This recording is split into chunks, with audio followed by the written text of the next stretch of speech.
it was very transactional. I mean, closing after closing after closing, and then building out the construction team and checking on everything. I mean, I was running around with my head cut off, and adding team members, but still, it wasn't.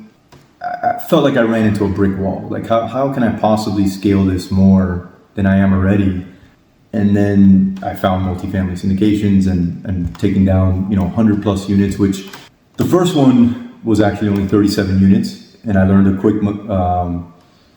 I learned from that one a lot, because one, we still had to be more hands-on at that point. We didn't have enough to have the proper staff on site with 37 units. So from there, we decided we weren't going to do anything less than 100 units. We ended up doing a 216 unit right after that, then 100, right under 200 units.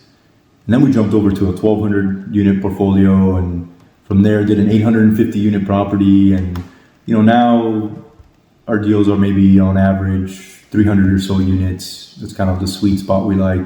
And it just makes the management part of it a lot easier. That it allows you to take down these big deals and have the on-site team to where you're more managing them versus actually managing the property, and allows you to scale faster.